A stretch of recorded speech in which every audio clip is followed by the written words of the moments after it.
Praise lord. మన ప్రభువును మన రక్షకుడును అయిన యేసుక్రీస్తు అతి పరిశుద్ధ నామమునకు వేలాది వందనాలు, స్తుతులు, స్తోత్రాలు. దేవుని ప్రియ సంఘమైన మీ అందరికీ కూడా ప్రభువునందు శుభములు. బెరాకా బ్లెస్సింగ్స్, బెరాకా ఆశీర్వాదములు అను అనుదిన క్లుప్త వాక్య ధ్యానములకు మిమ్మల్ని ప్రేమపూర్వకంగా ఆహ్వానిస్తున్నాను.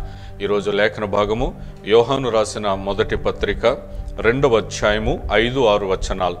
ఆయన వాక్యము ఎవడు గైకొనునో వానిలో దేవుని ప్రేమ నిజముగా పరిపూర్ణమాయెను. ఆయన యందు నిలిచి ఉన్నవాడని చెప్పుకొనువాడు ఆయన ఎలాగూ నడుచుకొనునో అలాగే తానును నడుచుకొనబద్ధుడై ఉన్నాడు. మనం ఆయన అందు ఉన్నామని దీని వలన తెలుసుకొనుచున్నాం. ఇక్కడ మనం గమనించినట్లయితే ఆయన వాక్యమును గైకొనుట. చాలా సంవత్సరాల నుండి ఆయన వాక్యము బోధింపబడుతోంది. అయితే చాలామంది వింటూ ఉన్నారు, వెళ్తూ ఉన్నారు. కేవలము వినడానికి మాత్రమే కొందరు వస్తారు. కొందరు విని దాని ప్రకారం నడుచుకోవాలని తీర్మానం చేసుకుంటారు, కానీ నడుచుకోనలేరు. కొంతమంది మాత్రము వింటారు, తీర్మానం చేసుకుంటారు, దాని ప్రకారముగా నడుచుకొనుటారు. గైకొనుట అనంటే ఆయన వాక్య ప్రకారము నడుచుకొనుట. ఇక్కడ వాక్యం చాలా స్పష్టంగా తెలియచేస్తుంది. ఆయన వాక్యము ఎవడు గైకొనునో అంటే ఎవరు వాక్య ప్రకారము జీవిస్తారో, ఆ ఆజ్ఞలను పాటిస్తారో వానిలో దేవుని ప్రేమ నిజముగా ఉన్నది అని అంటున్నాడు. లేకపోతే పరిపూర్ణమాయను అని అంటున్నాడు. అంటే వినేవానిలో దేవుని ప్రేమ పరిపూర్ణంగా లేదు.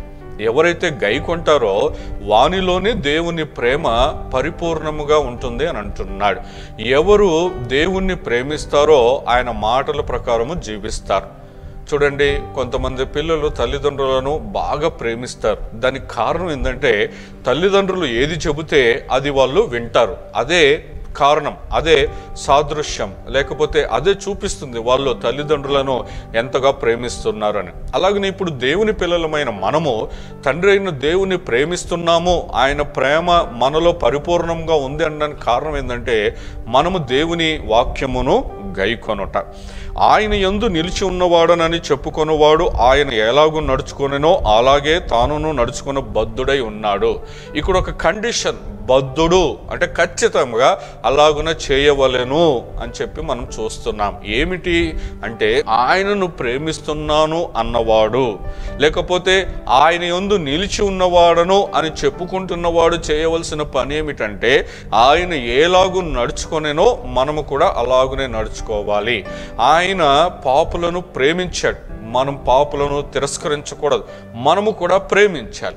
ఆయన పాపానికి దూరంగా ఉన్నాడు, మనము కూడా పాపానికి దూరంగా ఉండాలి. ఆయన పాపాన్ని ద్వేషించాడు, మనము కూడా పాపాన్ని ద్వేషించాలి. ఆయన అబద్ధం ఆడలేదు, మనము కూడా అబద్ధం ఆడకూడదు.